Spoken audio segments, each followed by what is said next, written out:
समाजकारी की online classes ये है। और मैं बात करूंगा यूजीसी नेट समाजकार्य प्रश्न पत्र सेकंड पेपर पर। यानी ये जो आप क्वेश्चन पेपर देख रहे हैं, ये क्वेश्चन पेपर है जुलाई 2016 का। 2016 में दो बार एग्ज़ाम हुए थे। एक बार जुलाई 2016 में हुआ था और एक सितंबर 2016 में हुआ था। ठीक है, दो बार पेपर हुए थे। हालांकि दिसंबर में पेपर होना था 2016 में, परंतु दिसंबर में नहीं हुआ, डेट पोस्टपोन्ड हो गई थी। तो 22 जनवरी 2017 को पेपर हुआ, ये 2016 का।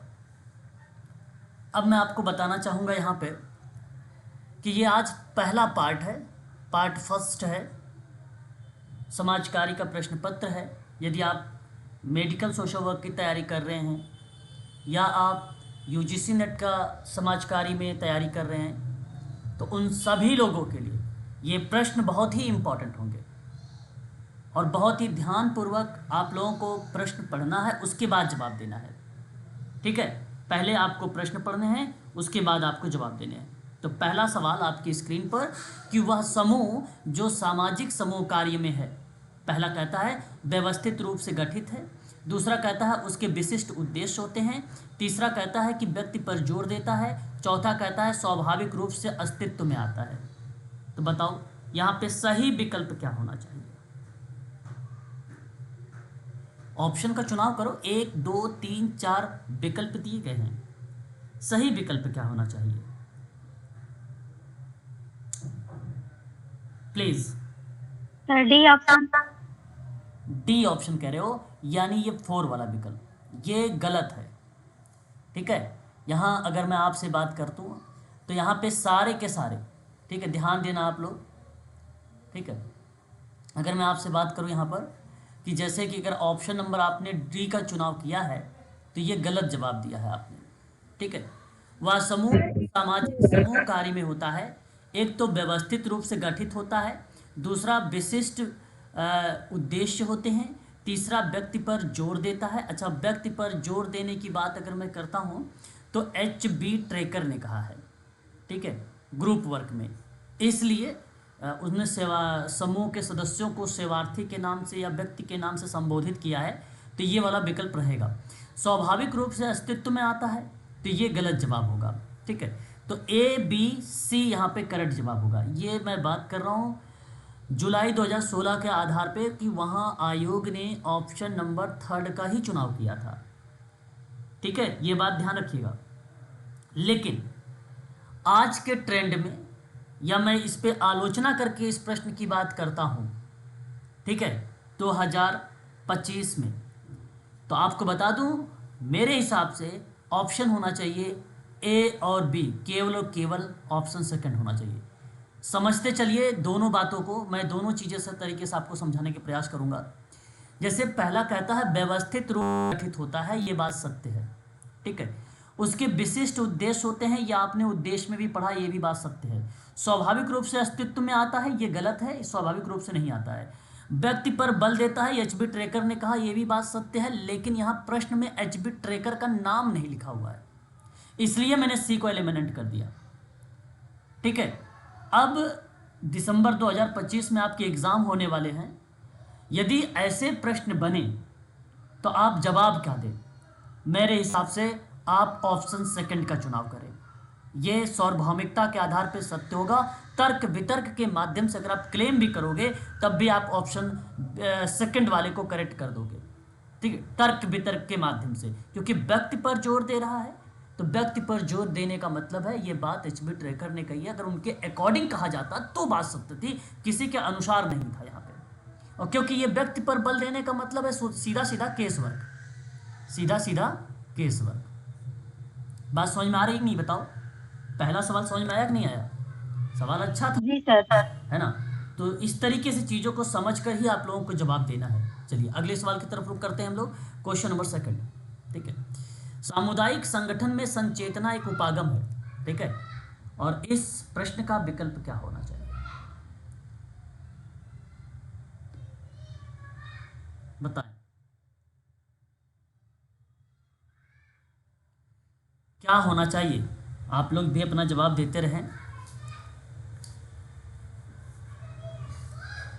सर या समूह स्तर पर लोगों को संगठित करना या प्रैक्टिस, कंफ्यूजन है दोनों में। या तो प्रैक्सिस या तो सर समूह तीसरा स्तर पर है, लोगों को संगठित करना। आएगा इसका। सी। ऑप्शन नंबर सी है सर।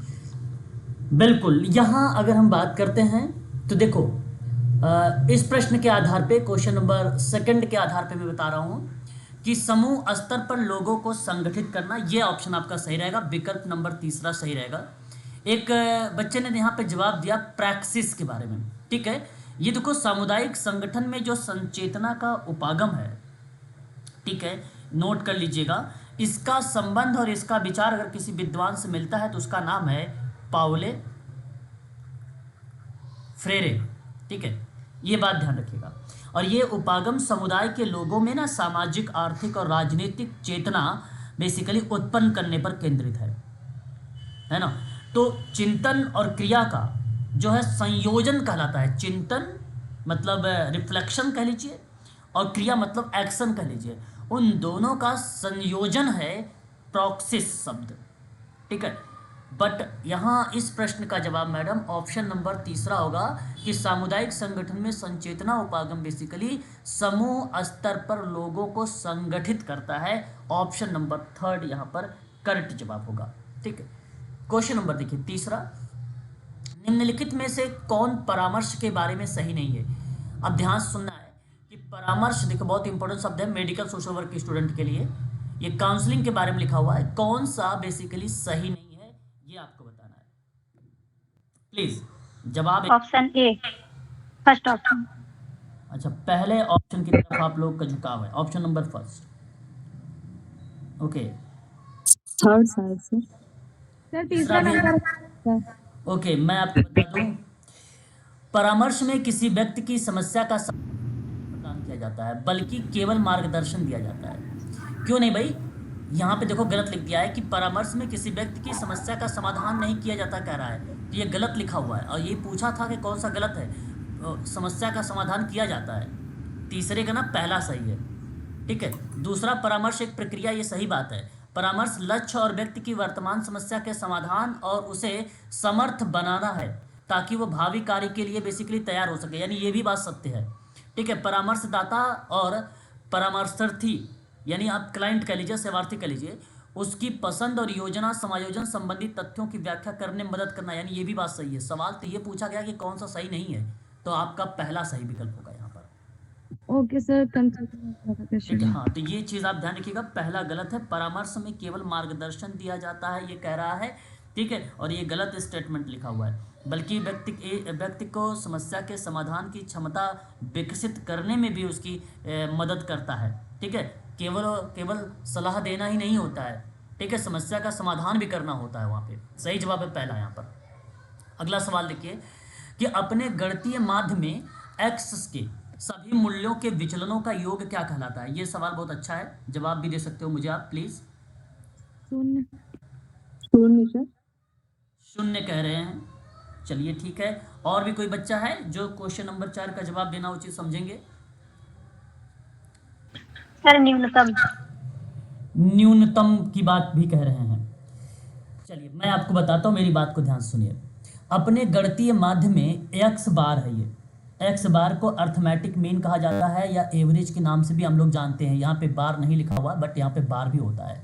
उनके सभी मूल्यों के विचलनों का अगर मैं योग की बात करूंगा तो वो 0 होता है, शून्य होता है। मैं एक फार्मूला इसका बताता हूँ, सिग्मा ब्रैकेट में x minus x bar is equal 0, ठीक है। ये है बेसिकली गणितीय या अर्थमेटिक मीन के, ठीक है, मूल्यों का विचलन का योग इसको कहा जाता है, ठीक है। ये फार्मूला है, ये इसको सूत्र बोला जाता है, ठीक है।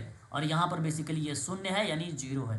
ये फार्मूला चाहो तो अपने कॉपी पर मेंशन कर लो। यहाँ पर सही ऑप्शन होगा आपका विकल्प तीसरा, ठीक है। हर एक प्रश्न को यहाँ पर बेसिकली मैं आप लोगों को व्याख्या दे रहा हूँ, तो आशा भी करूँगा कि आप चीज़ों को अच्छे से समझ कर अपने कॉपी पर मेंशन भी करेंगे, ठीक है। अब देखिए क्वेश्चन नंबर 5 मैं आपको पढ़ा चुका हूँ। कह रहा है कि किसी असममित वितरण में माध्य, माध्यिका और बहुलक के बीच संबंध है, ये मैं डीप में पढ़ाया है आप लोगों को। ये देखो, जो असममित वितरण होता है इसको हम लोग इंग्लिश में स्विक्नेड बोलते हैं इसको, है ना, स्विक्ड आप कह लीजिए डिस्ट्रीब्यूशन। और इनमें जब माध्य की बात हो, माध्यिका की बात हो और बहुलक की बात हो, ठीक है, मीन मीडियन मोड की, इनके बीच में एक सांख्यिकीय संबंध बनता है। तो जब सांख्यिकीय संबंध बनता है तो वो एक सूत्र आया था, और वो सूत्र दिया था किसने, पता है आप लोगों को? कार्ल पियर्सन ने दिया था, ठीक है। किसने दिया था? कार्ल पियर्सन ने दिया था, ठीक है। और फार्मूला क्या था? बहुलक बराबर 3 माध्यिका माइनस 2 माध्य। सर इसका मोड तीसरा नंबर आई थिंक। नहीं, चौथा चौथा बहुलक यानी mode is equal 3 median minus 2 mean. ये फार्मूला मैंने आप लोगों को नोट करवाया है और कॉपी पर लिखवाया है, ठीक है। इसको आप ध्यान रखिएगा, ये क्वेश्चन बहुत इंपॉर्टेंट है आप सभी बच्चों के लिए, ठीक है। हो सकता है यूजीसी नेट में इस तरीके के सवाल आप लोगों को मिल जाए। चलिए अगले सवाल की तरफ रुख करते हैं। क्वेश्चन नंबर हमारे सामने आता है 6, ठीक है। लिंग आधारित होने वाले श्रम के घरेलू विभाजन का मतलब बताना है, ठीक है। चलिए बताइए एक बार इस प्रश्न का जवाब क्या होना चाहिए? आसान। Sir second option. Question number 6 का विकल्प आप कह रहे हैं कि सेकंड विकल्प होना चाहिए। चलिए मैं आपको बताता हूँ। पुरुषों एवं महिलाओं के बीच घरेलू कार्यों का विभाजन समान है, नहीं, ये तो गलत बात लिखा हुआ है, ठीक है। लिंग आधारित होने वाले श्रम के घरेलू विभाजन का मतलब बताना है, श्रम के घरेलू विभाजन में, तो ये पहला गलत है। महिलाएं घर पर अधिकांश अद्रत श्रम संबंधित कार्य करती हैं, ठीक है। तो कहने का मतलब ये है कि जेंडर बेस्ड डिवीज़न है ये ऑफ डोमेस्टिक लेबर। इसका मतलब है कि लिंग आधारित श्रम का घरेलू विभाजन घर के भीतर कार्यों का ऐसा बंटवारा जिसमें महिलाओं पर घरेलू देखभाल, ठीक है, और अनपेड का मतलब अदत्त बोला जाता है उसको, अनपेड कार्यों की जिम्मेदारी अधिक होती है। बल्कि अगर हम बात करें पुरुषों के परिप्रेक्ष्य में तो मुख्यतः आय अर्जन में संलग्न होते हैं, यानी पेड वर्क में संलग्न होते हैं। और उस हिसाब से देखा जाए श्रम के घरेलू विभाजन का, तो ऑप्शन नंबर आपका दूसरा सही जवाब होगा, दूसरा करेक्ट जवाब होगा, ठीक है। और श्रमिक बल में महिलाओं में प्रवेश में वृद्धि हो रही है, नहीं, गलत हो जाएगा। श्रमिक बल में दोनों लिंगों के व्यक्तियों को समान संख्या होती है, तो ये भी गलत हो जाएगा, ठीक है। क्वेश्चन नंबर 6 का ऑप्शन नंबर जो आप पर जाएगा सेकंड वाला, ये सेकंड ऑप्शन आपका करेक्ट हो जाएगा, ठीक है। अच्छा, आज मैंने दूसरा पैड आप लोगों के लिए मंगवा लिया है, ठीक है। तो आज लिखने में कोई प्रॉब्लम नहीं होगी। अब जब मैं पिछली क्लासेस में आप लोगों ने देखा होगा, जब लिख रहा था तो उस समय जिगजैग तरीके से स्क्रीन पर आप लोगों को दिखाई भी दे रहा होगा, लेकिन आज आप लोगों को कुछ इस तरीके की प्रॉब्लम नहीं दिखाई दे रही होगी। क्या इस तरीके कोई प्रॉब्लम आ रही है? नहीं ना, बताइए। तो नहीं सर, सही है। हाँ, तो अब आप क्या करें, इसको ना जैसे जैसे जो चीज़ें नोट कर रहा हूँ उसको नोट भी करिएगा, ठीक है। अब देखिए क्वेश्चन नंबर 7 में, भारत में अपराधी परिवीक्षा अधिनियम डैश वर्ष में पारित हुआ है। आपको आसानी से आप जो जानते 1958। हाँ, बिल्कुल सही बात आपने बताया। अपराधी परिवीक्षा अधिनियम बेसिकली 1958 में भारत में बेसिकली पारित हुआ था, और सही जवाब ऑप्शन नंबर आपने पहला बताया है मुझे। अपराध करने वाले व्यक्ति या विशेषकर प्रथम अपराधी को सुधार का अवसर देना, ताकि उन्हें जेल भेजने के बजाय समाज में रहकर परिवीक्षा के अधीन सुधारा जा सके। बिल्कुल सही जवाब ऑप्शन नंबर फर्स्ट आपका यहाँ पर करेक्ट जवाब होगा, ठीक है। क्वेश्चन नंबर 8 में देखिए, मूल अधिकारों, ठीक है, मूल अधिकारों की निम्नलिखित में से किस श्रेणी में अस्पृश्यता का अंत शामिल किया गया है? क्वेश्चन नंबर 8, प्लीज जवाब बताइएगा। Question number second sir, second समानता का अधिकार। बिल्कुल समानता का अधिकार, ऑप्शन नंबर सेकंड यानी दूसरा विकल्प आपका सही होगा यहाँ पे, ठीक है। उसके बाद बात करते हैं क्वेश्चन नंबर 9 में, कहता है कि निम्नलिखित में से कौन निष्पत्ति मूल्यांकन की मुख्य प्रक्रिया मानी जाती है, ठीक है, मुख्य प्रक्रिया मानी जाती है। जवाब बताइएगा प्लीज एक बार आप लोग। क्वेश्चन नंबर 9 का क्या आंसर होना चाहिए? आकलन, निर्देश, विकास, सेकंड। ओके, आप कह रहे हैं आकलन, निर्देश, ठीक है, ठीक है। चलिए मैं आपको एक बार यहाँ पर इसके बारे में थोड़ा सा समझाना चाहूँगा कि निम्नलिखित में से निष्पत्ति मूल्यांकन की मुख्य प्रक्रिया पूछी गई है, मतलब आउटकम्स, इसको क्या बोला जाता है? आउटकम इवैल्यूएशन शब्द, ठीक है, ये शब्द बोला जाता है। आउटकम इवैल्यूएशन का उद्देश्य ये जानना होता है कि किसी कार्यक्रम या हस्तक्षेप का परिणाम क्या है ना, यही जानना होता है हम लोगों को।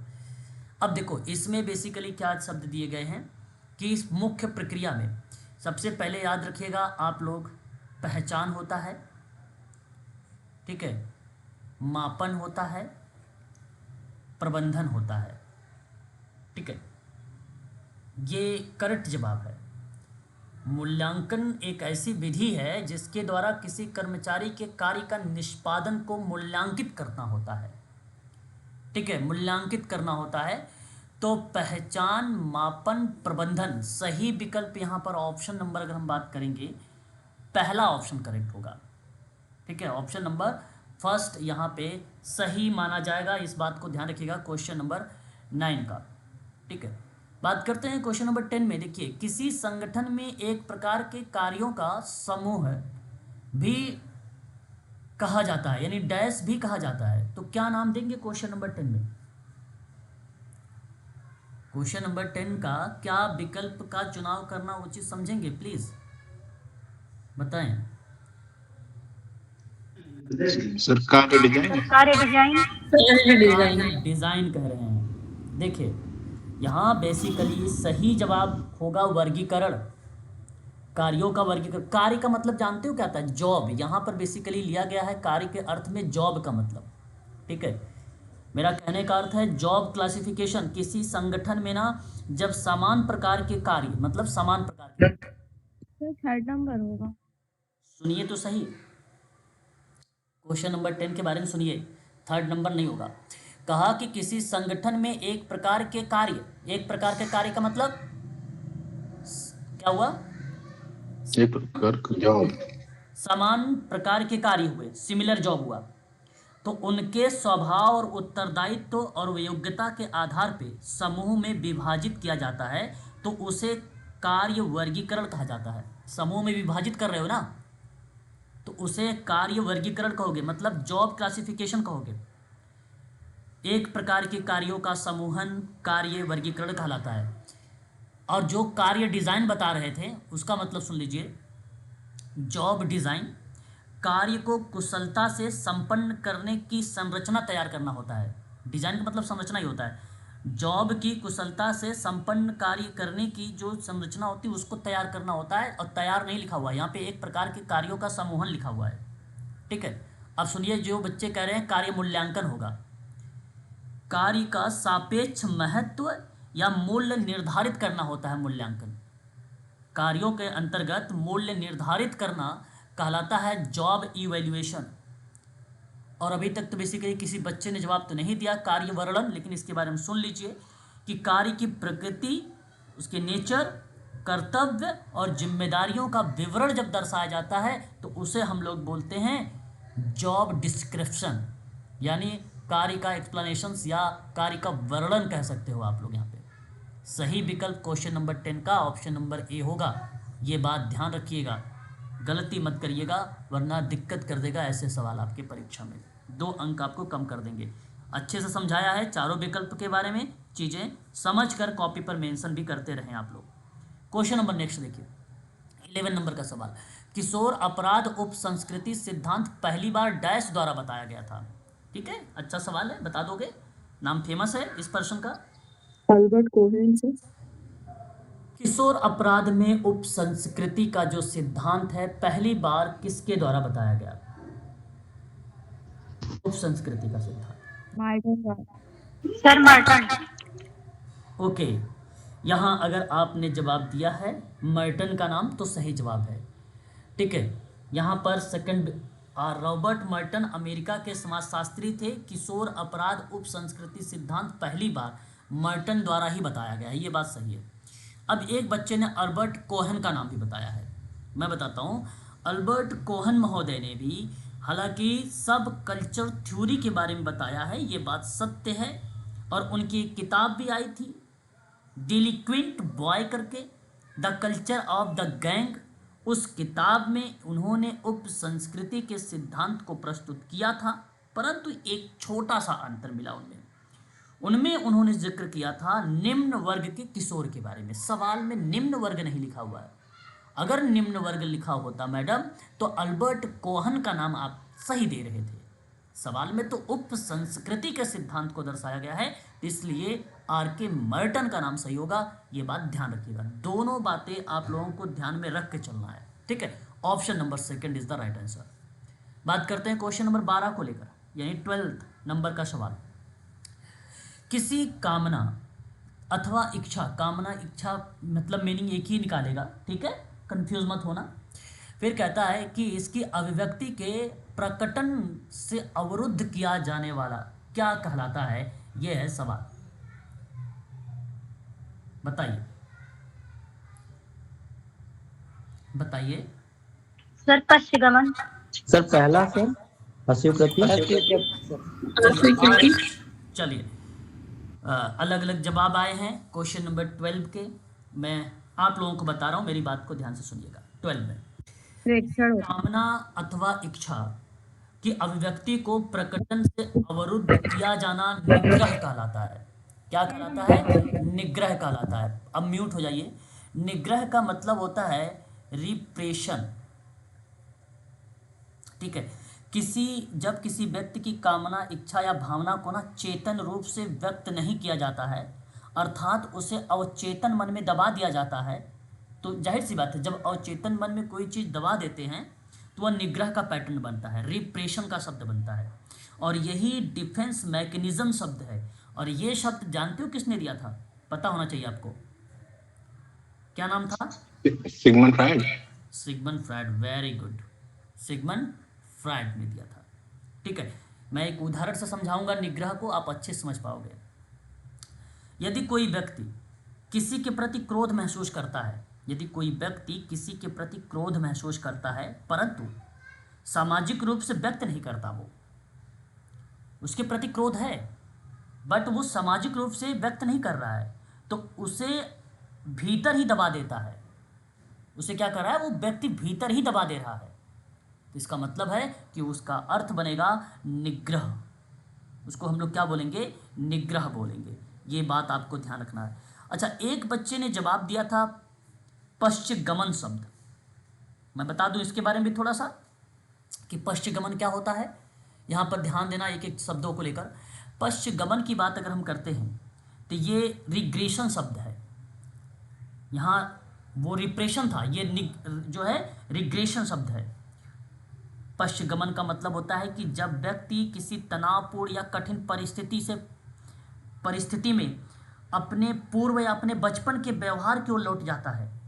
मान लीजिए कोई तनाव हो, कोई टेंशन हो और ऐसी एक्टिविटी कर दे जो बिहेवियर बचपन में कर रहा था, है ना। जैसे मैं कहूँ कि कोई वयस्क व्यक्ति मतलब एडल्ट व्यक्ति गुस्से में आकर रोने लगता है या चिल्लाने लगता है, जैसे कि बच्चे जैसा बिहेव करने लगता है, ठीक है, उसे कहते हैं हम लोग पश्चगमन। किसी विद्यार्थी को परीक्षा में असफलता मिलने पर वह माता पिता पर निर्भर होने लगता है, तो वो भी आप कह सकते हो पश्चगमन है, वो भी आप कह सकते हो पश्चगमन है। तो तनाव या भय की स्थिति में व्यक्ति को अपने बचपन जैसे व्यवहार की ओर लौट जाना पश्चगमन कहलाता है। ये बात ध्यान रखिएगा, ठीक है। दोनों चीज़ समझा दे रहा हूँ आप लोगों को और आशा भी कर रहा हूँ कि शायद आप अच्छे से चीज़ें समझ भी रहे होंगे, है ना। जी सर, हम नहीं गलत हो गई है। हाँ बिल्कुल, होना भी नहीं चाहिए, ठीक है। एक एक प्रश्न को अच्छे से पढ़ो फिर उसका जवाब दो, क्योंकि परीक्षा में जब इस तरीके से आप प्रश्न को पढ़ के जवाब दोगे ना तभी आप कर पाओगे, वरना तो फिर दिक्कत हो जाएगी आपको। सवाल देखिए क्वेश्चन नंबर 13 में, श्रमिक बाजार में श्रमिकों का लैंगिक विभाजन पुनः प्रकट हो रहा है और इसका अभिप्राय क्या बनेगा, बताइए। 3 पॉइंट दिए गए, उसके बाद कूट दिया गया है। इस तरीके के सवाल तो आजकल ट्रेंड में खूब चल रहे हैं, तो प्लीज़ इसका बहुत सोच समझ के जवाब दीजिएगा। कॉन्सेप्चुअल बेस्ड को प्रश्न है आपके सामने, ये क्वेश्चन नंबर 13 है ना। मैं बताऊंगा, देखो श्रमिक बाजार में ना बेसिकली क्या कहा गया, श्रमिकों का लैंगिक विभाजन, ठीक है। श्रमिक बाजार में श्रमिकों का लैंगिक विभाजन है, पुनः प्रकट हो रहा है और इसका अभिप्राय क्या है। पहला मैं आपको बता दूं, कहता है कि महिलाएं उन्हीं कार्यों को कर रही हैं जिन्हें वे घर पर कार्य करने के लिए बेसिकली आदी हैं। घर पर करने की आदी रही हैं, जैसे देखभाल, सेवा, सिलाई, शिक्षा, है ना, ये जोड़ सकते हो, मैं आपको एडवांस में चीज़ें बता रहा हूँ। दूसरे की बात करता हूँ, वे कार्य निम्न हैसियत के हैं तथा उनके लिए कम भुगतान किया जाता है और पैतृक संबंध अनुच्छल रहते हैं। पैतृक संबंध बेसिकली क्या आते हैं, अनुच्छल रहते हैं। अच्छा, यहाँ पे देखिए पैतृक संबंध अनुच्छल का मतलब हो जाता है एक प्रकार से कि पितृसत्तात्मक संबंध बने रहते हैं। इसका मतलब यही है ना, कि निम्न हैसियत होने वाले हैं, कम वेतन वाले होते हैं, पितृसत्तात्मक संबंध में बने रहते हैं। तो जाहिर सी बात है श्रमिकों का लैंगिक विभाजन पुनः प्रकट हो रहा है श्रमिक बाजार में, ये बात सत्य है, ये भी करेक्ट होगा यहाँ पे। और तीसरा कहता है कि यह अंतरण परिवार आधारित पितृसत्ता के उद्योग आधारित पितृसत्ता की ओर जा रहा है। मतलब ये स्थिति ना परिवार आधारित पितृसत्ता के उद्योग आधारित पितृसत्ता की ओर बढ़ रहा है। यानी भले ही महिलाएं श्रम बाजार में आई हों, लेकिन सत्ता संरचना अभी भी पुरुष प्रधान है। आज की बात ले लो, 2025 की बात ले लो, अभी भी पूर्ण रूप से महिलाओं को कहाँ आज़ादी मिल पाई है। हाँ, लोग पढ़े लिखे हुए, शिक्षित हुए, आगे बढ़ रहे हैं, जगह जगह पे बेसिकली उनको प्राथमिकता दी जा रही है, परंतु आज भी कहीं ना कहीं ये चीज़ें अभी है, पूर्ण रूप से वो समाप्त नहीं हुआ है। इस तीसरे पॉइंट का कहने का अर्थ है, ठीक है। तो इसलिए पहला, दूसरा, तीसरा आपका सही माना जाएगा, ऑप्शन नंबर तीसरा करेक्ट होगा इस प्रश्न का, ठीक है। प्रश्न को जब तक आप चीज़ों को समझेंगे नहीं तब तक वो चीज़ें आएंगी नहीं। यही चीज़ आप लोगों को मैं बार बार रिपीट कर रहा हूँ, चीज़ों को ध्यान रख के सुनना है और समझना है और उसको फिर जाके जवाब देना है। एक शब्द यहाँ पे अनुच्छेद शब्द आ रहा है। अनुच्छेद का मतलब बेसिकली क्या होता है, जो टूटा या जो क्षतिग्रस्त ना हुआ हो, ठीक है, बना है, मतलब पितृसत्ता या पैतृक संबंध बना ही है, मतलब टूटा नहीं है, क्षतिग्रस्त नहीं हुआ है, जो अपनी मूल अवस्था में पूरी तरह से बना हुआ है। तो बताओ आज के समय में अपनी मूल अवस्था में पितृसत्ता बना हुआ है कि नहीं बना हुआ है? अभी भी तो बना हुआ है। कहाँ पितृसत्ता पूर्ण रूप से खत्म हो चुकी है? नहीं हुई ना खत्म। यस या नो में जवाब दीजिए प्लीज। Yes sir. जी तो सर, ये अभी चीज नहीं आप खत्म। जरूर ध्यान रखें। हाँ, अब बढ़िए अगले सवाल की तरफ। आत्मसम्मान डैश है, ये तो सवाल बता दो। Question number okay, question number 14 में आप लोग कह रहे हैं अस्तित्व। क्या अस्तित्व कहाँ यहाँ पे लिखा हुआ है? व्यक्तित्व अच्छा, व्यक्तित्व नहीं मैम, व्यक्तित्व नहीं होगा। अब सुनिए, क्वेश्चन नंबर अगर मैं बात कर रहा हूँ आपके सामने, आत्मसम्मान डैश है। देखिए बेसिकली अगर मैं आपसे बात करता हूँ, सर ये विशेष गुण है। ये आत्मसम्मान ना एक विशेष गुण है, स्पेशल क्वालिटी है। सेल्फ स्टीम, आत्मसम्मान व्यक्ति का अपने प्रति दृष्टिकोण या मूल्यांकन है। अर्थात मेरा कहने का भाव है कि व्यक्ति स्वयं को कितना सम्मानीय, योग्य और सक्षम मानता है। तो ये व्यक्ति के व्यक्तित्व का एक विशेष गुण है ना, व्यक्ति के व्यक्तित्व का विशेष गुण है। आत्मसम्मान बेसिकली एक प्रकार का विशेष गुण है जो उसके व्यवहार, निर्णय, आत्मविश्वास को प्रभावित करता है। अतः ऑप्शन नंबर तीसरा सही होगा, ना कि पहला सही होगा, ठीक है। ये बात आपको ध्यान में रखनी है। अब बढ़िए क्वेश्चन नंबर 15 की तरफ। पहली बार भूदान कहाँ से चलाया गया था? ये तो बड़ा आसान सवाल है भाई, बता दोगे? पोचमपल्ली। पोचमपल्ली, बिल्कुल सही जवाब। यहाँ पहली बार भूदान चलाने की बात हो रही थी तो आपने बताया पोचमपल्ली, और सही ऑप्शन सेकंड है। भूदान आंदोलन का शुरुआत जानते हैं सर कब हुआ था? अप्रैल सन 1951 में हुआ था, और ये किया था विनोबा भावे ने, ठीक है। मैं आपको बता दूं, यह आंदोलन तेलंगाना तत्कालिक हैदराबाद राज्य के पोचमपल्ली गांव में ये प्रारंभ हुआ था। यहाँ मैं बता दूं आपको एक बात, यहाँ से एक कॉन्सेप्चुअल सवाल बनाया जाता है जो कोड के आधार पर आइडेंटिफाई करके विकल्पों का चुनाव करना पड़ता है। यहाँ कुछ भूमिहीन किसानों ने विनोबा भावे से भूमि की मांग की थी। तो एक जमींदार थे जिनका नाम था रामाचंद्र रेड्डी, ठीक है। रामाचंद्र रेड्डी ने स्वेच्छा से अपनी 100 एकड़, कितनी? 100 एकड़ भूमि दान में दे दी, और यही घटना भूदान आंदोलन की शुरुआत मानी गई। ठीक है, तो इस प्रक्रिया में एक तो नाम विनोबा भावे का, दूसरा नाम रामाचंद्र रेड्डी का, तीसरी बात 100 एकड़ जमीन, चौथी बात पोशमपल्ली। ये 4 कॉन्सेप्ट, पांचवा आप लिख लीजिए तेलंगाना। ठीक है, तो ये कुछ फैक्ट हैं। अगर बना भूदान आंदोलन से तो ये 5 पॉइंट ज़रूर आपको देखने को मिलेंगे, ये बात ध्यान रखिएगा। ठीक है, बात करते हैं क्वेश्चन नंबर 16 के बारे में। एक सवाल आता है ऋणात्मक वैषम्य, ऋणात्मक वैषम्य वितरण के मामले में ये शब्द है, तो यहाँ पर क्या चीज़ें बनाएंगा, कौन सा ऑप्शन का चुनाव होना चाहिए? Option 3। 16 option 3 sir. Third option कह रहे हैं। चलो देखो, ऋणात्मक रूप से असम्मित एक वितरण है ये, म्यूट प्लीज म्यूट रहिए। ऋणात्मक वैषम्य वितरण के मामले में अगर हम बात करें, ऋणात्मक एक पॉजिटिव होता है और एक नेगेटिव होता है। ये मैं नेगेटिव की बात कर रहा हूँ। नेगेटिव प्रक्रिया में क्या होता है, मीन सबसे कम होता है, मीन सबसे कम होता है, माध्यिका बीच में होती है और बहुलक सबसे अधिक मान होता है। अर्थात यहाँ पे मीन मीडियन मोड का इस तरीके से फॉर्मेट सेट होता है। ये प्रक्रिया आपको ध्यान रखनी है किस पर कंडीशंस में, तो ध्यान रखिएगा ऋणात्मक यानी नेगेटिव में। ठीक है, किस में बताइए? निगेटिव में सर। हाँ, और आपको अगर मैं बात करता हूँ धनात्मक में, तो धनात्मक वाली प्रक्रिया में विवरण में माध्य सबसे बड़ा होगा, माध्य क्या होगा फिर यहाँ पे सबसे बड़ा होगा, और उसके बाद मीडियम में वही अगर मैं बात करूँगा, यहाँ देखो बेसिकली कम से लिया गया है। आप देखो इस तरीके से एनपीसी पढ़े हैं। ठीक है, यहाँ पर ये -1 होता है, -2 होता है, -3 होता है, ये +1 होता है, +2 होता है, +3 होता है। ठीक है, तो ये नकारात्मक दृष्टिकोण में लिखा गया है। ठीक है, मतलब आप ये समझिए कि पीछे की तरफ से बनाया गया है ये ऑप्शन को। लेकिन पॉजिटिव वाले बात में अगर हम बात करेंगे तो यहाँ पे सबसे बड़ा केवल ये लिखना है, ये सबसे कम, ठीक है, सबसे ज़्यादा यहाँ पर लिखना है। इससे लिख के पढ़ेंगे तब चीज़ें समझ में आएगी। और पॉजिटिव वाले में ये सबसे ज़्यादा होता है, ये सबसे ज़्यादा होता है माध्य, और माध्यिका बीच में ही रहती है। बहुलक सबसे छोटा होता है यहाँ पर, बहुलक का मतलब होता है मोड, ये सबसे छोटा होता है, सबसे कम कह लीजिए या सबसे छोटा कह लीजिए। ठीक है, तो फर्स्ट ऑप्शन धनात्मक ही है।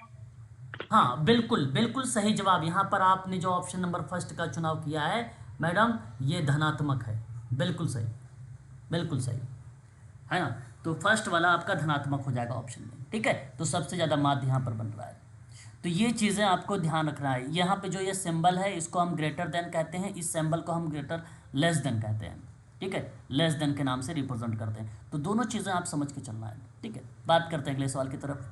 क्वेश्चन नंबर 17 में अपराध के विषय में जो वैज्ञानिक है विचारधारा को प्रस्तुत करता है डैश ने। चलिए बताइए ऑप्शन कौन सा होगा, बोलिए जल्दी बोलिए। थर्ड ऑप्शन ऑप्शन सिजारे लेम्ब्रोसो का नाम आप बता रहे हैं। सिजारे लेम्ब्रोसो ऑप्शन नंबर 3 में है। इटली के ये अपराध शास्त्री और चिकित्सक थे। इन्होंने अपराध शास्त्र के जनक के रूप में जाने भी गए, बात सही है। और सिजारे लेम्ब्रोसो मानते हैं 19वीं सदी से ही कि अपराध जो होता है जन्मजात होता है। अपराध जो होता है यही एक ऐसा विद्वान है जो इनेट बताया है अपराध को। अपराधी व्यक्ति जैविक रूप से भिन्न होते हैं, बायोलॉजिकल डिफरेंट होते हैं, परंतु अपने सिद्धांत में इन्होंने जन्मजात अपराधी बताया कि बोर्न क्रिमिनल थ्योरी, और उन्हीं के अनुसार अपराधियों के कुछ शारीरिक लक्षण जैसे उभरी हुई जबड़ा हड्डी, बड़ी नाक, लंबे हाथ इत्यादि उनके आपराधिक स्वभाव के संकेत भी दिए। और ये प्रक्रिया बेसिकली लेम्ब्रोसो का नाम आता है। सही ऑप्शन तीसरा यहाँ पर माना जाएगा। ठीक है, क्वेश्चन नंबर 18 पर बात करते हैं। कहता है कि निम्नलिखित में से कौन अपराध के नाम पत्र सिद्धांत से संबंधित है। ये सवाल है आपके सामने। सदरलैंड। ओके, और भी कोई बच्चा जो क्वेश्चन नंबर 18 को बता सके? लेम्ब्रोसो का ही होगा क्या? नहीं सर, नाम पत्र सिद्धांत है ये। इसको कहा जाता है labelling theory of crime. Harvard baker का नाम आता है। हवार्ड बेकर या नामपत्रण सिद्धांत का संबंध बेसिकली प्रतीकात्मक अंतःक्रियावाद से संबंधित है। ठीक है, इनकी एक किताब थी outsider study in the sociology of divines करके एक पुस्तक आई थी, और उस किताब में नामपत्रण का सिद्धांत इन्होंने सन 1963 में सर दिया था। ठीक है, 1963 में दिया था, और कहा था कि कोई व्यक्ति जन्म से अपराधी नहीं होता है। उन्होंने बताया था ये बात, कहा था कि बल्कि समाज द्वारा उसे अपराधी या विचलन का लेबल लगाने से वो अपराधी बन जाता है, ऐसा इन्होंने कहा। हवार्ड बेकर ने। ठीक है, तो ये आप बात को थोड़ा सा ध्यान में रखिएगा इनके संदर्भ में, है ना। और वाइट क्राइम कॉलर की बात करते हैं तो वाइट क्राइम कॉलर में सदरलैंड का नाम आता है। ये बात थोड़ा सा आप ध्यान रखिएगा, है ना। बात समझ में आ रही मैडम? अभी किसी मैडम ने बताया था जी सर, जी समझ गए सर। जी सर। ठीक है, तो ये चीज़ ध्यान रखिएगा। 1963 में नामपत्रण का सिद्धांत, ये बात आप ध्यान रखिएगा। ठीक है, अब बात करते हैं क्वेश्चन नंबर 19 को लेकर, और बहुत ही आसान सा सवाल, बहुत ही इजी सवाल। संयुक्त राज्य महासभा द्वारा अंगीकृत ट्रांसफॉर्मिंग आवर वर्ल्ड नामक विकास कार्यवृत्ति के अनुपालन संबंधित प्रस्तावित सूचकों की संख्या क्या थी या क्या है? ये सवाल जब बनाया गया था तो वर्ष था 2016 का, तो उस आधार पर पूछा गया। आज वर्तमान में कुछ और है, मैं बताऊंगा अभी, बट यहाँ पर आप मुझे जवाब बताएं एक बार।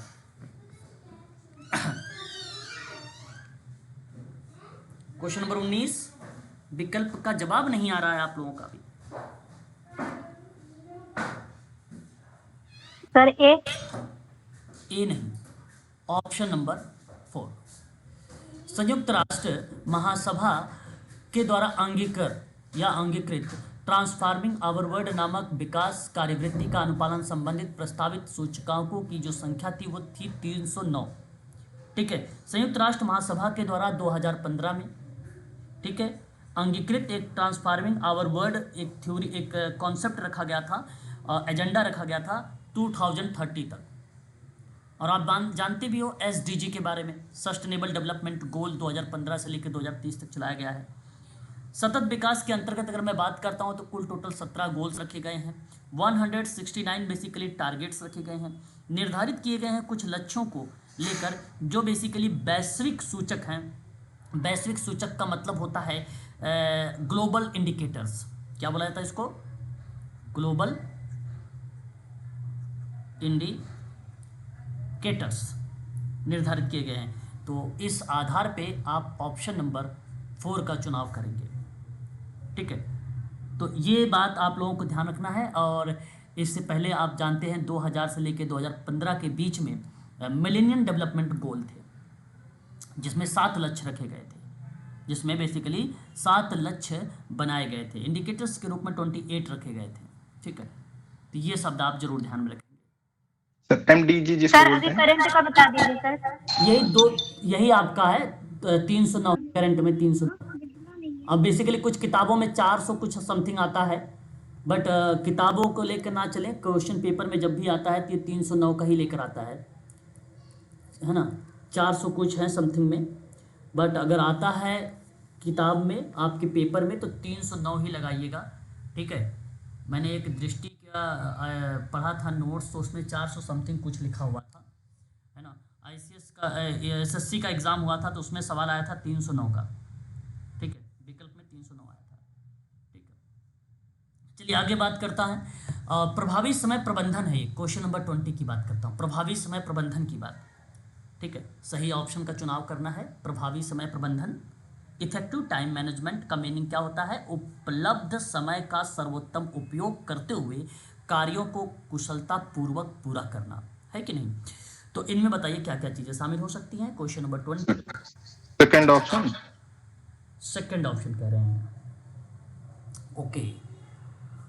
दूसरा, तीसरा, चौथा है, मैं आपको बता दूं यहाँ पे दूसरा, तीसरा, चौथा सेकंड ऑप्शन की तरफ है। और देखो, दीर्घकालिक योजना का निर्माण करना ना, दीर्घकालिक योजना का निर्माण करना बेसिकली ये एक रणनीतिक योजना से जुड़ा हुआ क्रिया हो सकती है और होती भी है, मे बी पॉसिबिलिटी भी है। ठीक है, तो 20 में मैं आप सभी से कहूँगा कि इस पहले वाले पॉइंट को रखिए। ठीक है, फर्स्ट ऑप्शन को, और अगर फर्स्ट को रखोगे तो केवल एक ही विकल्प है 4 वाला, और यही ऑप्शन सही जाएगा। ठीक है, यही ऑप्शन सही जाएगा। और अगर मैं इसमें अगर बात करता हूँ तीसरे वाले पॉइंट को, कार्य सूची तैयार करना, ठीक है, मतलब टू डू लिस्ट, दिन या सप्ताह के कार्यों को व्यवस्थित करना होता है। ठीक है, तो ये भी चीज़ें शामिल होती है। अगर मैं आपसे वही बात करता हूँ, देखो दीर्घकालिक योजना में आपका दोनों योजना आ जाएगी, अल्पकालिक योजना आ जाएगी, अल्पकालिक में दीर्घकालिक नहीं आ सकता, इसलिए मैं इसको एलिमिनेट कर दिया हूँ। ठीक है, अच्छा, दूसरों को कार्य के लिए बेसिकली क्या करना, प्रत्योजित करना, है ना, मतलब एक प्रकार से डिलीगेशंस करना, यानी उपयुक्त कार्यों को अन्य व्यक्तियों को सौंपना ताकि दक्षता बढ़े, इसलिए ये भी पॉइंट शामिल रहेगा। तो सिंपल था ये सवाल, बहुत आसान था। ऑप्शन नंबर 4 करेक्ट होगा, ना कि दूसरा सही होगा। ठीक है, ऑप्शन नंबर 4 सही जाएगा। क्वेश्चन नंबर देखिए 21। ठीक है, 21 नंबर का सवाल, और जवाब आपको बताने हैं। क्या ऑप्शन होना चाहिए, प्लीज़ एक बार असहमति दूर करने की विधि बताइए, कौन कौन सी विधि हो सकती है अगर असहमति को दूर करना है तो।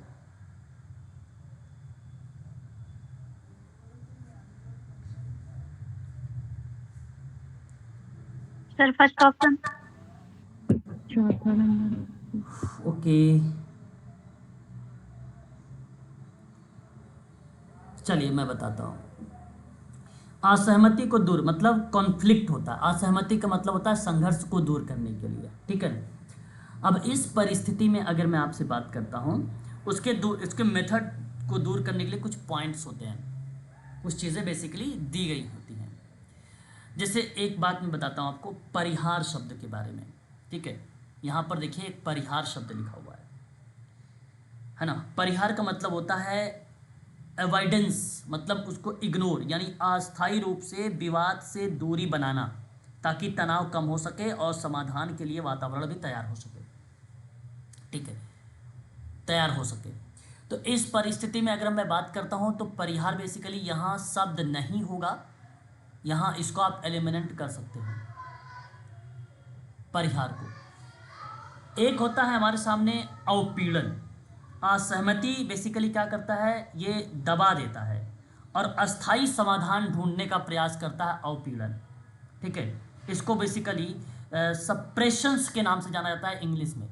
तो पहला वाला पॉइंट आप यहाँ पे इसको रखेंगे। ठीक है, एंड उसके बाद अगर हम बात करते हैं दूसरे में, तो परमोर्थमुखी जो है, परमोर्थमुखी ये एक प्रकार से रियायत शब्द है, और इसका मतलब ये होता है कि दूसरे के हित में समझौता या रियायत देना होता है, इसका मतलब यही बनता है। ठीक है, एक प्रकार से कॉन्शियस शब्द होता है ये, और आप समझौता दे रहे हैं या किसी को सलाह दे रहे हैं, उसके हित में बात कर रहे हैं, तो ये भी, उससे भी क्या होता है, असहमति संघर्ष दूर होती है। ठीक है, ये भी आपका सही पॉइंट माना जाएगा। विषय पर मानचित्रण की बात आती है, इसको हम लोग ना इशू मैपिंग कहते हैं। जैसे विवाद के मुख्य बिंदुओं को स्पष्ट करना होता है, जैसे कहाँ कहाँ विवाद है उस पर अंडरलाइन करना या उसको स्पष्ट करना होता है, पहचानना होता है, उसका विश्लेषण करना होता है, इसलिए विषय पर मानचित्रण भी होगा। तो अवपीड़न, परमार्थोमुखी रियायत और विषय पर मानचित्रण, ये 3 पॉइंट रहेंगे। यानी जैसे अगर मैं बात करूँ तो चौथा वाला पॉइंट ये आपका सही जाएगा, दूसरा यहाँ पर गलत हो जाएगा, ये बात ध्यान रखिएगा। ठीक है, यहाँ पे दूसरा वाला पॉइंट आपका गलत माना जाएगा, और पहला 4th वाला ऑप्शन आपका सही रहेगा। सर इसकी और भी विधि है क्या? नहीं, और इसकी कोई विधि नहीं, ये कॉन्सेप्चुअल प्रश्न है, इसमें मेथड्स बहुत सारे बनाए जा सकते हैं। 4th नंबर सही है ना? इसमें कोई किताबी लैंग्वेज में ये बात नहीं बताई गई कि यही विधि है जो आप कॉन्फ्लिक्ट को या संघर्ष को दूर कर सकते हो। ठीक है, जैसे जी सर। समझौता, रियायत देना, फिर बिंदुओं पर आप मेन शब्दों को दर्शाना। ठीक है, असहमति को बेसिकली क्या करना, दबा देना, और अस्थाई समाधान ढूंढना, वो बेसिकली अवपीड़न कहलाता है। ठीक है, तो ये कुछ शब्द होते हैं, इस तरीके से बनाए जाते हैं। ठीक है, एक और सवाल बताइए मुझे, क्वेश्चन नंबर 22 है, अर्ध विधवा पद को इस sir first. First option sir. अच्छा, 22 वाले का आपने फर्स्ट जवाब दिया है, बिल्कुल आपने सही जवाब दिया है। देखो, वे महिलाएं जिनके पति गायब हैं परंतु उन्हें मित्र घोषित नहीं किया गया है। मित्र मतलब मृत, मृत का मतलब होता है मृत्यु यानी डेथ, घोषित नहीं किया गया है, ठीक है। और सही जवाब यही होगा, ऐसी महिलाएं जिनके पति लापता होते हैं, मिसिंग होते हैं, लेकिन कानूनी रूप से मृत घोषित नहीं होते हैं ये, ठीक है। तो ये चीज़ें बेसिकली कही जाती हैं अर्ध जो है विधवा पद। तो ऑप्शन नंबर आपका पहला यहाँ पे करेक्ट हो जाएगा, है ना। 23 में देखिए, परियोजना प्रस्ताव में शामिल हो सकता है क्या क्या, परियोजना डी ऑप्शन। प्रस्ताव में क्या क्या शामिल हो सकता है, question number 23। The first, second, third. Fourth sir. चलिए ठीक है, और भी चीज़ें यहाँ पर अगर हम बात करते हैं क्वेश्चन नंबर 23 में, अब आपके सामने देखो कुछ कूट दिए गए हैं, कुछ पॉइंट दिए गए हैं, उन पॉइंट को जानना बड़ा ज़रूरी है।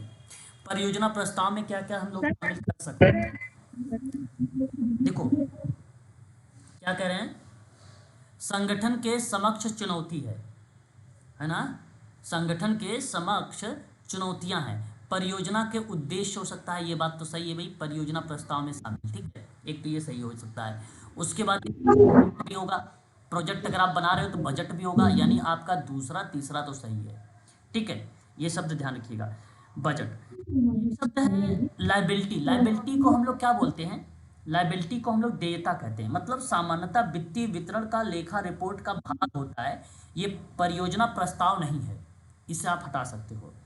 और देखो, संगठन के समक्ष चुनौतियां हैं, मतलब जरूरत, समस्या या आवश्यकता का विवरण जिससे परियोजना की जरूरत सिद्ध होती है, उस आधार पर बनाया जाता है। परंतु यहाँ परियोजना प्रस्ताव में जो शामिल होगा ना, प्रस्ताव में मतलब मेन पॉइंट में, प्रोजेक्ट प्रपोजल में, प्रोजेक्ट प्रपोजल में हम लोग शामिल करते हैं क्या क्या, एक उसका मोटो शामिल करते हैं और एक उसमें बजट शामिल करते हैं, ठीक है।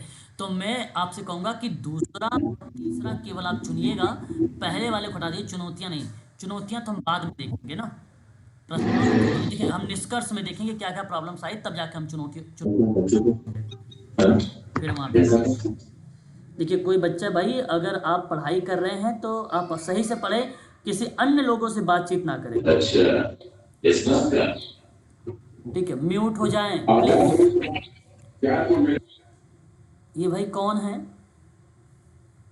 बहुत दिक्कत। जी सर, सॉरी सर।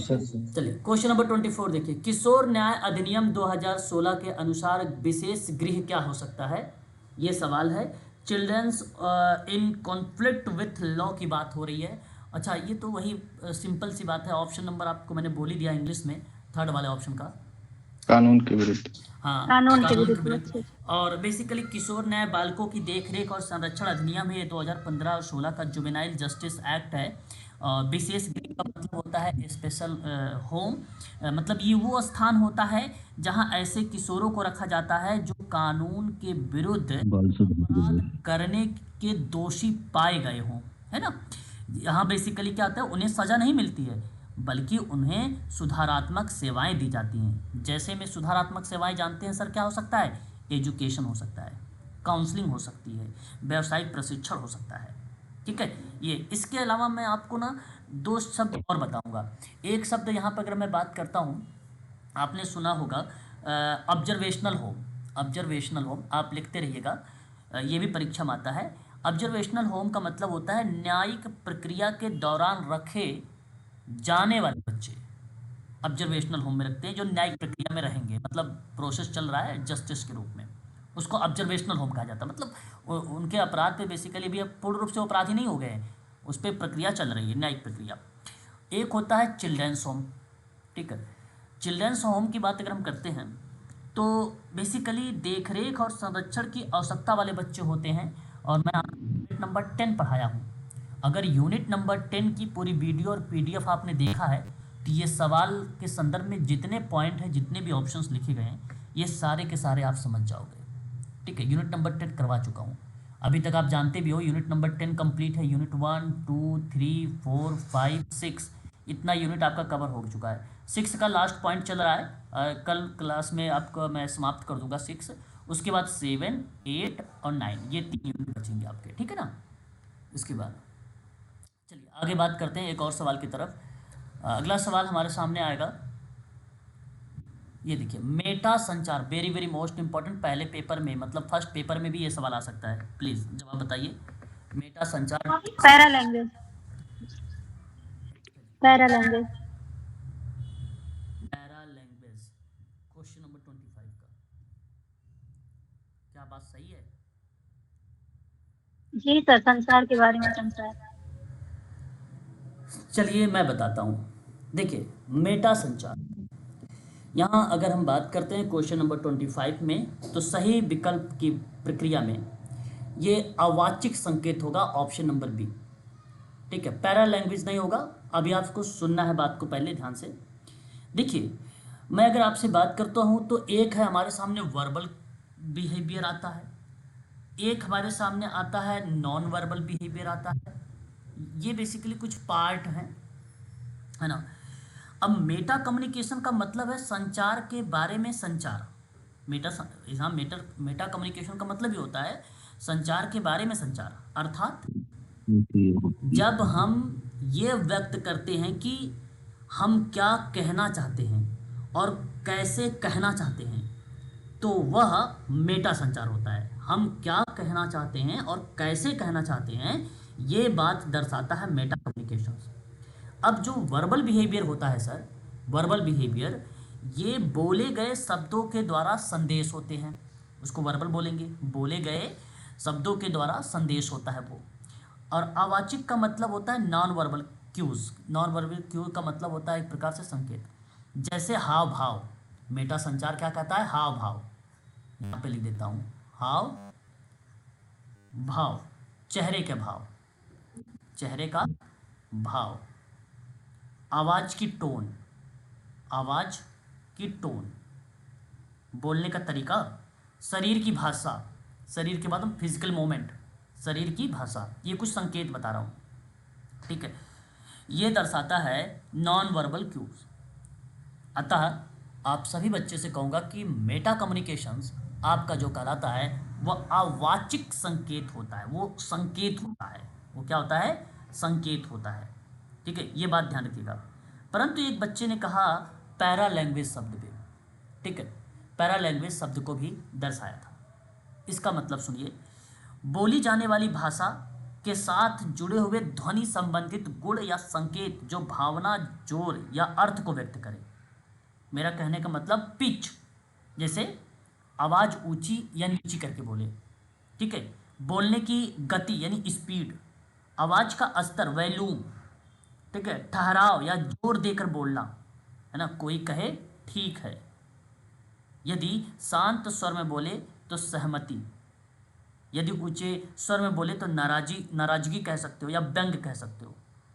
शब्द यही हैं, लेकिन पैरा लैंग्वेज बदलने से भावना और अर्थ बदल जाते हैं।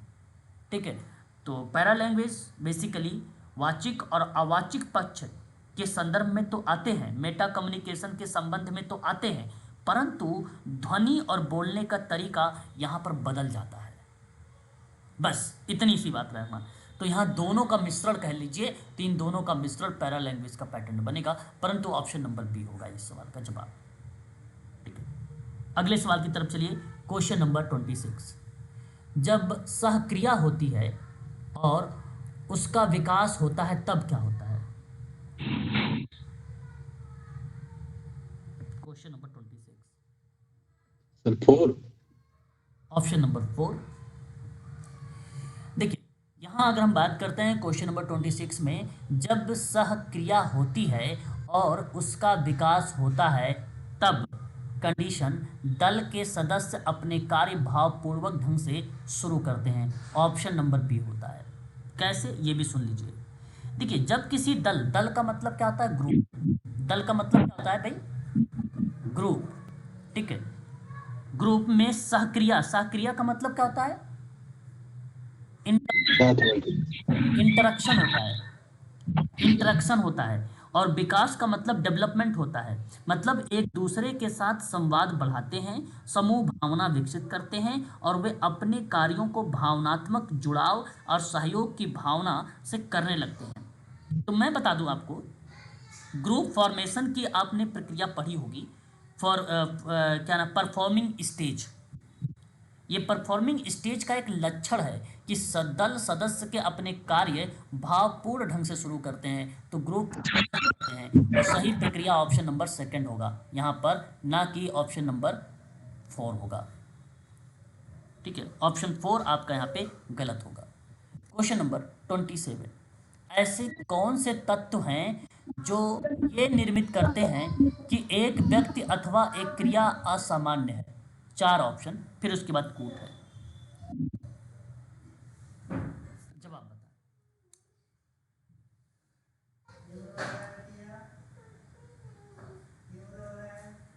बताएं। Sir first first. Question number 27 का फर्स्ट बता रहे हैं आप, और चलिए अच्छा मैं बताता हूँ। ऐसे कौन से तत्व हैं जो निर्मित करते हैं एक व्यक्ति अथवा एक क्रिया असामान्य है? जैसे मैंने कहा आपके सामने देखो, आई एम नॉर्मल, मतलब एक सवाल, ये यूनिट नंबर 2 आपने पढ़ा होगा। यूनिट नंबर 2 में एक नॉर्मल और एक एब्नॉर्मल के बारे में, ठीक है। तो जैसे मैंने कहा कि किसी व्यक्ति या क्रिया को एबनॉर्मल मानने के लिए कुछ एलिमेंट देखे गए हैं। जैसे मैं कष्ट की बात करता हूँ, कष्ट का मतलब होता है डिस्ट्रेस, व्यक्ति स्वयं या अन्य को मानसिक और भावनात्मक पीड़ा पहुंचाता है, तो ये पार्ट बन सकता है। बात करता हूँ मानकों की अवहेलना करना, मतलब व्यक्ति का व्यवहार सामाजिक और सांस्कृतिक मानदंडों से जब भिन्न होता है तो इसका मतलब होता है कि मानकों की वो अवहेलना करना। और नियंत्रण की कमी, इसका मतलब है कि लैक ऑफ कंट्रोल, व्यक्ति अपने विचारों, भावनाओं या व्यवहार पर नियंत्रण नहीं रख पाता है, इसलिए इस पार्ट को दर्शाएगा। असुरक्षा की बात करता हूँ तो देखिए, सामान्यता जो है असामान्यता का निर्धारण करने वाला कुछ प्रमुख एलिमेंट होते हैं जहां आप असुरक्षा भी महसूस कर सकते हैं।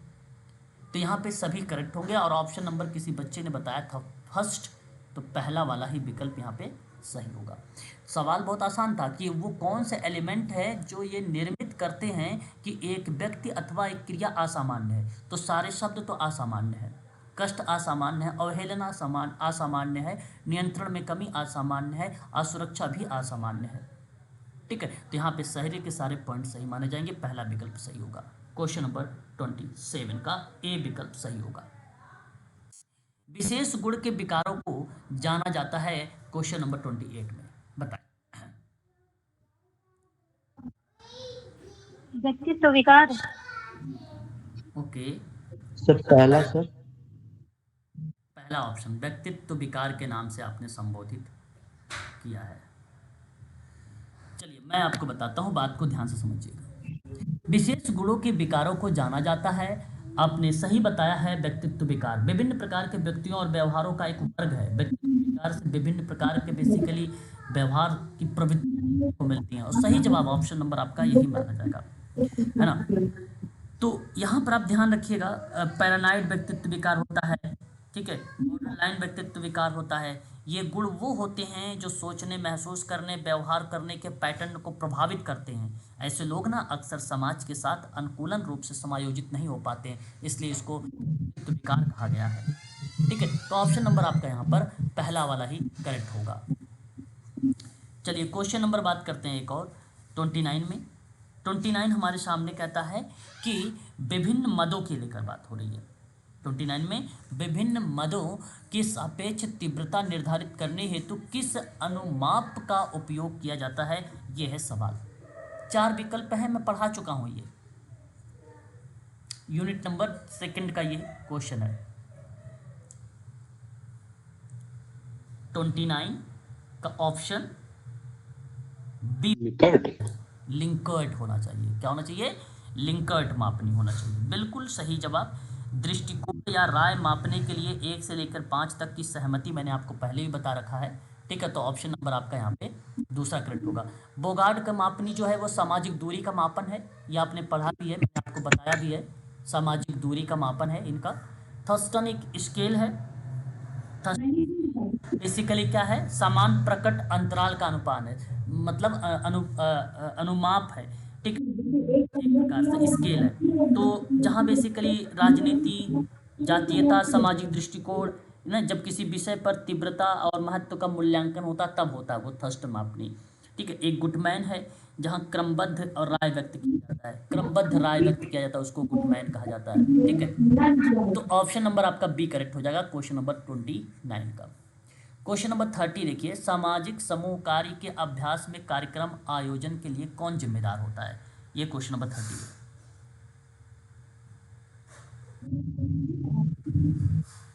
बताएं। सर समूह नेता। क्वेश्चन नंबर 30 में आप कह रहे हैं समूह नेता नहीं। सामाजिक समूह कार्य के अभ्यास में कार्यक्रम आयोजन के लिए कौन जिम्मेदार होता है? तो समूह कार्यकर्ता ही तो होगा, उसी के मार्गदर्शन के साथ समूह के सदस्य भी जिम्मेदार होंगे, है ना। तो समूह कार्यकर्ता मार्गदर्शन और सुविधादाता की भूमिका निभाता है ना। कार्यक्रम की जिम्मेदारी समूह के सदस्यों की होती है, लेकिन समूह कार्यकर्ता उनके साथ मिलकर मार्गदर्शन और सहायता प्रदान करता है। इसलिए आप कहोगे कि ऑप्शन नंबर जो तीसरा है ये करेक्ट जवाब होगा। ठीक है, बात समझ में आ रही है ना? बोलो। जी सर। हाँ, ये चीज जरूर ध्यान रखिएगा।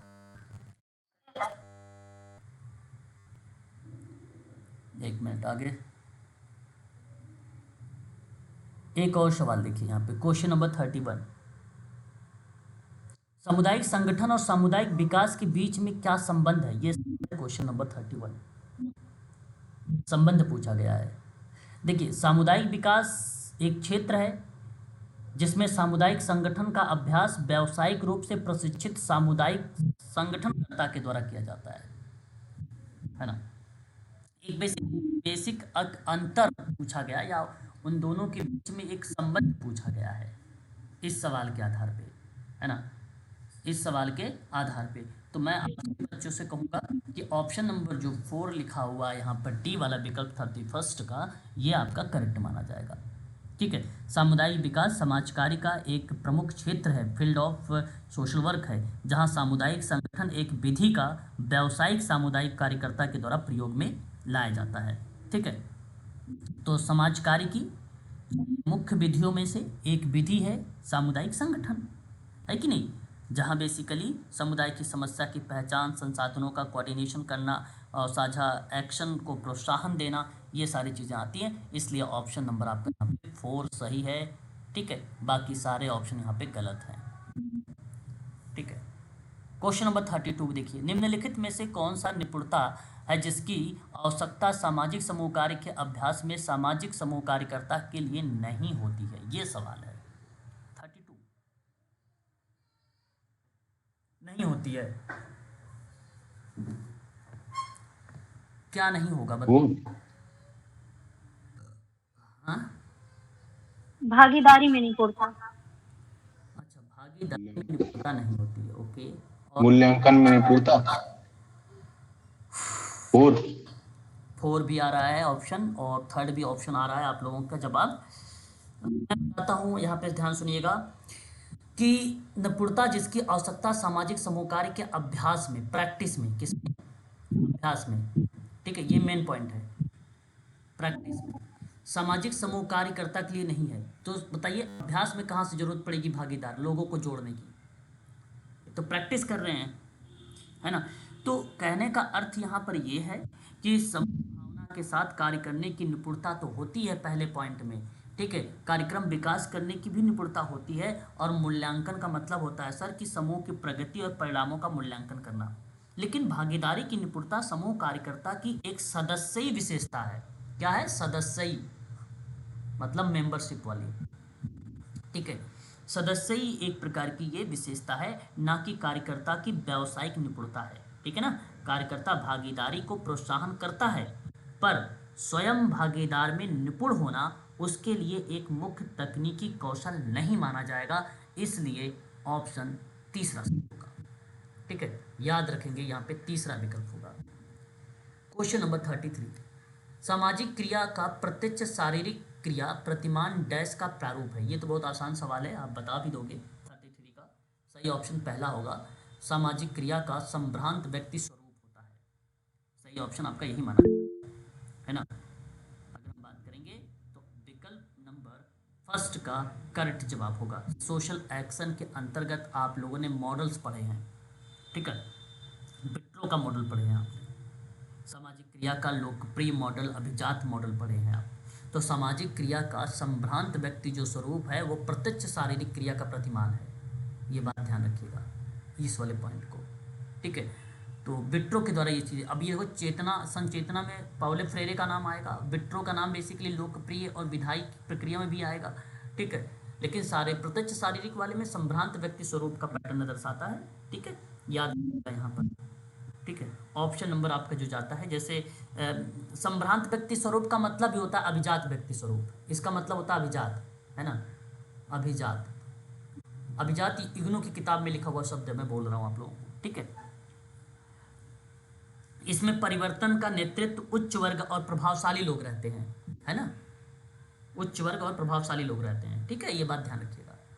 अच्छा, टॉम ए हैरिस ने समव्यवहार विश्लेषण में एक व्यक्ति दूसरे के बारे में विचार रखता है, जिसे 4 संभावित जीवन है स्थितियों का वर्णन करता है, ठीक है, और इसी स्थिति के बारे में देखिए यहाँ पे दिया गया कि मैं ठीक नहीं हूँ, आप ठीक हैं, ठीक है। यहाँ पे आपको चुनाव करना है, कौन सी प्रक्रिया किस तरीके से आएगी, बताइएगा। 34 का सही विकल्प, मैं ठीक नहीं हूं आप ठीक हैं, पहला पॉइंट सबसे प्रथम या सर्वोच्च रूप में रखा गया है और इस क्रिया को बेसिकली ये दर्शाएगा, ठीक है। तो पहला वाला जो पॉइंट यहाँ पे लिखा हुआ है, मैं आप सभी बच्चों से कहूंगा कि इसका चुनाव करें सर्वप्रथम आप, ये पॉइंट सही जाएगा। सर सेकंड ऑप्शन नहीं हूं आप ठीक हैं, यानी ये पहला आपका करेक्ट होगा, ठीक है।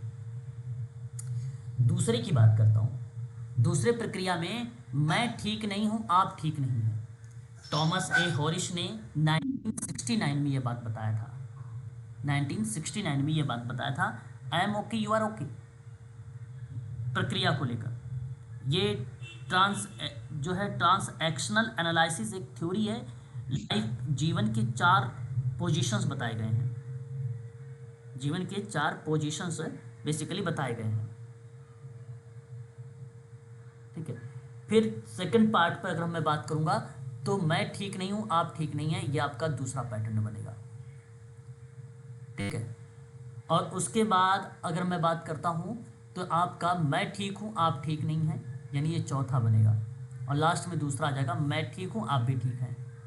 ये बेसिकली क्लॉकवाइज चल रहा है, अब आप ठीक हो गए, ठीक है, ये लास्ट में प्रोसेस आता है ना, व्यवहार तो बेसिकली लास्ट में ही सुधारा, अब सामाजिक कार्यकर्ता हो आप उसको ठीक कर दोगे, इस परिस्थिति में आप समझो कि आपने उसको सक्षम बना देना है, ठीक है, तो लास्ट प्रक्रिया में, ठीक है, परिस्थिति बेसिकली अनभिज्ञ हैं आप, या स्टडी के रूप में आप आ रहे हैं, सर्वप्रथम आपको यह स्टडी करनी है, तो मैं ठीक नहीं हूँ क्योंकि मुझे डेटा पता नहीं है, इस परिस्थिति को समझो, फिर आप ठीक हैं, ठीक है, आप उनसे डेटा को कलेक्ट कर रहे हैं, डेटा आ रहा है, और वहाँ पे जब आप कोई प्रोसेस बना रहे हैं, कोई प्रक्रिया बना रहे हैं जहाँ आप बातचीत भी कर रहे हैं सेवा के साथ, तो मैं ठीक नहीं हूँ आप ठीक नहीं हैं, क्योंकि आप बेसिकली क्या कर रहे हैं, राय मशवरा लेकर आप उसके पर टेक्निक लगाकर उसके साथ काम करना चाहते हैं, ठीक है।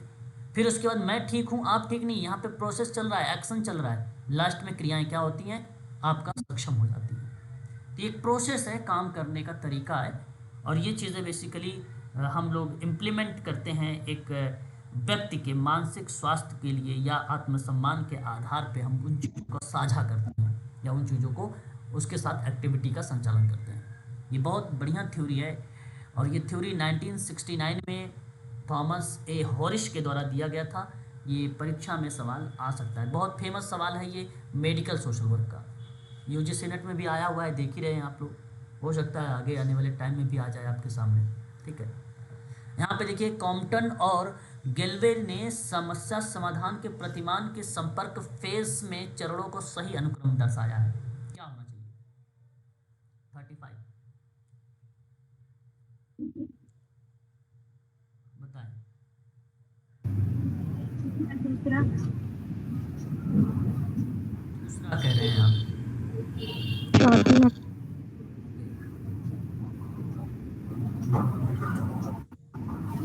ठीक है। यहाँ देखिए अगर आपने कहा कि समस्या की पहचान होना चाहिए, ठीक है। फिर उसके बाद लक्ष्य की पहचान होनी चाहिए। फिर उसके बाद संविदा का पैटर्न, मतलब कंट्रैक्टिंग का पैटर्न, संविदा। बेसिकली आपने क्या किया, एक्सप्लोरेशन किया यानी अन्वेषण किया। ठीक है, सही जवाब ऑप्शन नंबर दूसरा।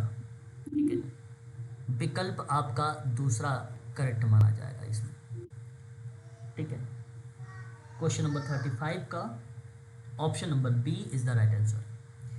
ये एक प्रारंभिक चरण है जो सामाजिक कार्यकर्ता और क्लाइंट के बीच संबंध स्थापित करता है।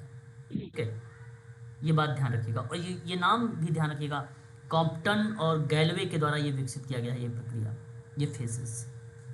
ठीक है, ठीक है, आगे बात करते हैं।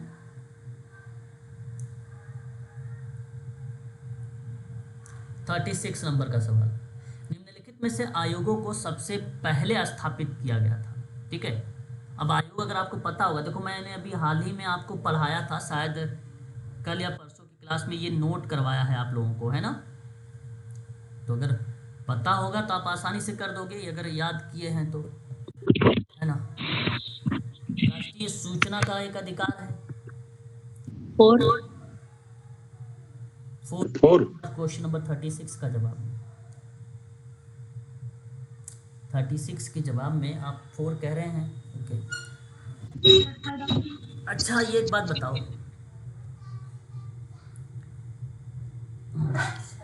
ये पिछड़ा वर्ग आयोग कब आया था? हाँ बताओ। 1992। 1992 या 1993? राष्ट्रीय 1990 आयोग, राष्ट्रीय महिला आयोग कब आया था? सर 1993 में। महिला आयोग नहीं सर, पिछड़ा वर्ग। नहीं, तिरा इसका बताओ ना, राष्ट्रीय महिला। दे सर 92 92 1992 लगाओगे या 1990 लगाओगे? यहाँ पर देखो 1992 में एक अधिनियम का नाम लिया था ना शायद मैंने, राष्ट्रीय महिला आयोग अधिनियम था शायद। नहीं 1992 लगाओ। चलो अच्छा ठीक है, 92 होगा सर। चलो 92 लगाते हैं। राष्ट्रीय सफाई कर्मचारी आयोग 1994, और उसके बाद राष्ट्रीय सूचना आयोग 2005। जी सर। है ना। चलो अब क्रम करना है कि सबसे पहले स्थापित होने के बाद सबसे पहले कौन स्थापित हुआ? 1992, यानी तीसरा, यही ना, तीसरा। फिर उसके बाद चौथा 92, 93, फिर उसके बाद दूसरा, फिर उसके बाद पहला। तो ऑप्शन नंबर 2 होना चाहिए, 36 का विकल्प बी होना चाहिए। यस या नो? बोलो। सर जी सर। चलिए आगे बात करते हैं। अनोखापन किसको कहते हैं? हर एक बच्चा यूनिक है। अनोखापन, अनोखापन वैयक्तिकरण। हाँ, व्यक्तिकरण यानी दूसरा। वस्तुनिष्ठता, भावनाओं को उद्देश्यपूर्ण अभिव्यक्त करना, यानी 4।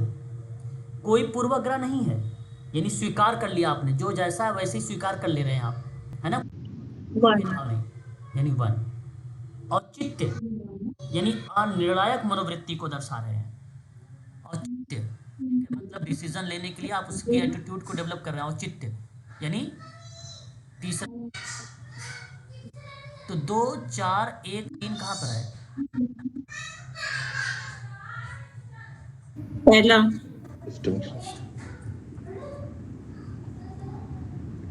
चलिए क्वेश्चन नंबर 38 देख लीजिए एक बार। एक्स थ्योरी के बारे में पता होगा। एक्स थ्योरी निर्देशित देने का दावा करता है। एक्स थ्योरी थर्ड, ठीक है। वाई थ्योरी आत्मनिर्देश और आत्मनियंत्रण की बात करता है। थ्योरी जेड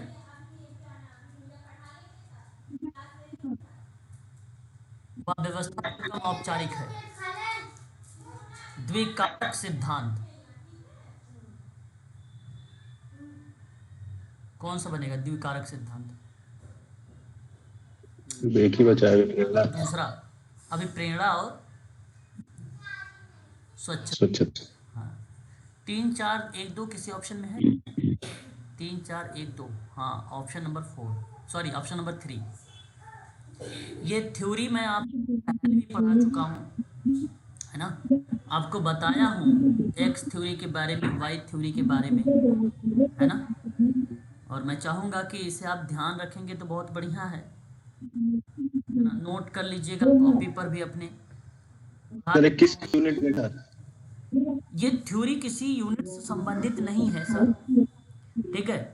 ये थ्योरी ग्रेगर के द्वारा, डगलस मैकग्रेगर के द्वारा दिया गया था 1960 में, ठीक है। और एक विलियम ओची है, उनके द्वारा दिया गया सिद्धांत है। द्विकारक ये जो सिद्धांत आप पढ़ रहे हैं ना, 1959 में किसने दिया था जानते हैं आप लोग?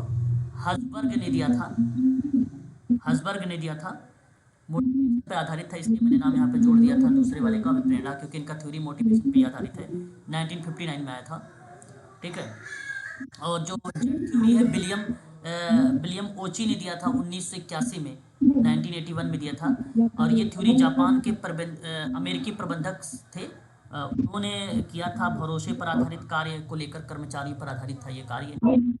और एक थ्योरी वाई थी जो बेसिकली लोग किसी काम को स्वाभाविक मानते हैं, ठीक है। और एक थ्योरी वाई यक्स थी जो लोग काम पसंद नहीं करते, उन्हें मजबूर और नियंत्रित करने का काम करता है ये, ठीक है। तो यहाँ पे थ्योरी एक्स वाई था, ये मैकग्रेगर का था, दोनों मैकग्रेगर का है। सन 1960 की है ये, तो याद रखिए 1981 1959, ये इतने नाम हैं आप लोगों के लिए और काफ़ी इंपॉर्टेंट नाम है। 3 विद्वानों के नाम है इसमें, 3 विद्वान, ठीक है। 3 विद्वान है इस थ्योरी में।